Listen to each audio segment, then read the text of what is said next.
Mu kibuga Mubende abakulira ekibuga kino bawadde abasuubuzi nsalesale wa nnaku ezitawera nnya okubanga bamuse we bakolera banoonye ebifo ebimanyiddwa mu mateeka. Wabula abasuubuzi bino olubagudde mu matu ne bakangula ku ddoboozi nga bagamba nti okugobebwa bagobebwa naye tebalina waakudda. Badde mpeerera nina abaana basatu abasoma. Nsasula $1.5 buli taamu. Ngenda zijjawa. Buto yalinye, seminti yalinye, amafuta gali waggulu, omuceere guli waggulu, engano eri waggulu. Buli kimu kye tukozesa mu bulamu bwa bulijjo okuva wansi ku muntu atandikirwako kiri waggulu. Nze sinaawe ndaga kubanga newe nandibadde nzirukira ngende nnime ebirime bigwe ebbeeyi. Newe nandibadde ngamba nti nkola kino sinaawe ngenda kikolera nze siri mu mativu n'ekisse.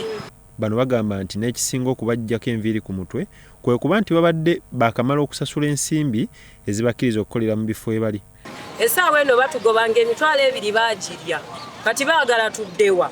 Naffe egyo ebiri gye gibadde girina otununula. Tununule giri ebiri tusobole n'okufunako kye tulina. Ntema mpuuta. Kati obaliza gubeeri nga ne firiji eri sinawe mbiteeka, firiji eri wala nnyo gye mbiteeka. Eri tewali bantu bagigula. Naye batuwe ku budde obutonotono tweteereze naffe. Nga bwe mutugamba ntegeddeko nti ababooda tulinayo meeting mu Mayor's Garden. Ne bano be bagenda okumenya singa baali babafunira olunaku ne baba meetinga.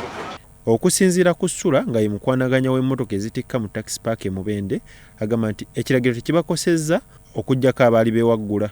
So bino ebijja it's not news ffe twali twakitegeera dda ne tugoberera amateeka ga gavumenti. Ffe ng'aba Mubende Central Taxi Park tikitukosezza olw'ensonga nti kuva dda eno yali tawuni y'e Mubende.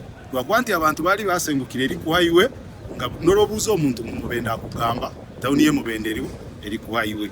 Musaasizi Moses Semata, Meya omulondo wa South Division mu Mubende Municipality, asabye gavumenti obutalindanga abantu kumenya mateeka n'eryoke gateekesa mu nkola. So eddagala lyandibadde bajjeewo ng'obatwala balina okubeera bakolerewo then balyoke bajjewo ebyo bye baakola ki bye baateekawo. Ate n'ekyakiwa ekyokuyiga eri gavumenti nti abantu abo bagenda obabalaba naye ne balina ne babeerawo ate oluvannyuma ne balwanagana nabo kyekiri ne mu ntobazi.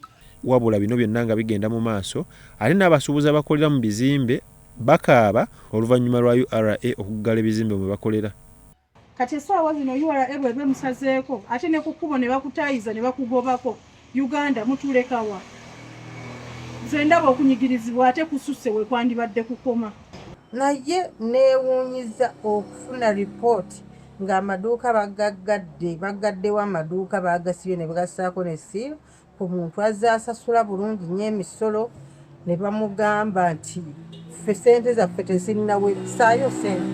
Kati omuntu asasula ssente ng'asasula kifosho. Otukoledde emboozi eno nga Meya w'ekibuga Engineer Innocent Sekiziivu bakyefumbya akafubo n'ab'obuyinza akatakkiriziddwamu bannamawulire okusala entotto ku butya bwe bagenda okuteekesa mu nkola ebikwekweto. Byankwanga Francis Xavier, Salt TV.